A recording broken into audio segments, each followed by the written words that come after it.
Udruga za rad s mladima Breza djeluje punih 18 godina u području socijalnih usluga, poticanja kreativnosti stvaralaštva mladih, održivog razvoja i stvaranja jednog pozitivnog okruženja za život i rast. Djeci i mladima koji ne žive kod svojih roditelja i koji su u svojevrsnom riziku od isključenosti. Trenutno raspolažemo sa kapacitetom od 15 mjesta. A u području rada u zajednici djelujemo kroz brojne inozemne i europske projekte. Pružamo mogućnost mladima u aktivnoj participaciji. Provodimo još i neke programe koji su na rad sa nastavnicima, pedagoškim djelatnicima, a tako i stručnjacima iz područja socijalne skrbi, kako bi na neki način ojačali njihove osobne kapacitete koje izravno onda utječu na kvalitetniji rad sa djecom, sa mladima i sa ostalim građanima.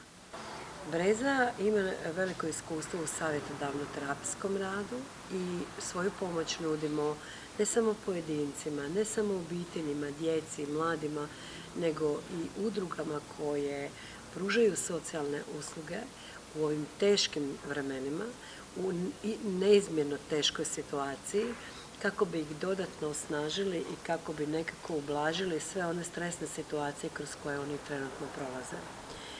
Osim naše savjetodavne pomoći u smislu ovog terapijskog rada, nudimo i stručnu savjetodavnu podršku kako bi opstale udruge mladim organizacijama civilnog društva koje još dodatno sa znanjima i iskustvima, pa rekla bih idejama, treba podržati u njihovoj održivosti.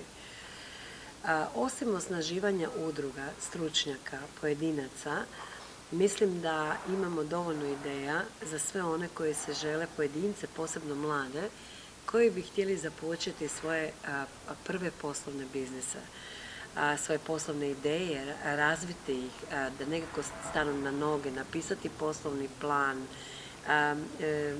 ne samo od poslovnog plana, nego od malog marketinga, od plasiranja proizvoda na tržište, a sve što može imati s nekom veze sa kreativnom industrijom, veze sa konkretno socijalnim uslugama, održivim razvojem i naravno svakako bih tu izdvojila i ekološku proizvodnju, jer više od desetljeća se trudimo živjeti ekološki i zdravo.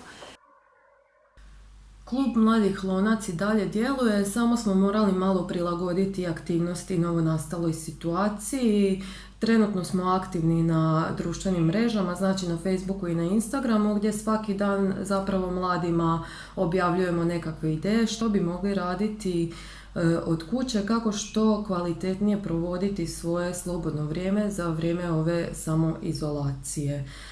I dalje smo naravno ovdje prisutni kao nekakva podrška mladima, zato pozivamo sve mlade da nam se jave ukoliko imaju nekakvu ideju i misle da im mi u tome možemo pomoći. Definitivno nas ovo vrijeme prisiljava na modernizaciju i digitalizaciju, što i nije toliko loše. Stoga smo odlučili svakako u narednim tjednima organizirati nekakve online radionice i online edukacije. I ovdje također pozivamo sve mlade da nam daju svoje prijedloge što bi oni htjeli čuti i što bi novo htjeli naučiti. Što se tiče volontera, naravno da sada u malo manjem opsegu radimo s njima, međutim u konstantnom smo kontaktu s našim volonterima. Neki od njih i sada planiraju nekakve aktivnosti za jesen, a definitivno smo spremni upregnuti sve naše volonterske snage kako bi što bolje odgovorili na potrebe zajednice koje nas čekaju u narednim tjednima, mjesecima, pa i onda kada sve ovo prođe.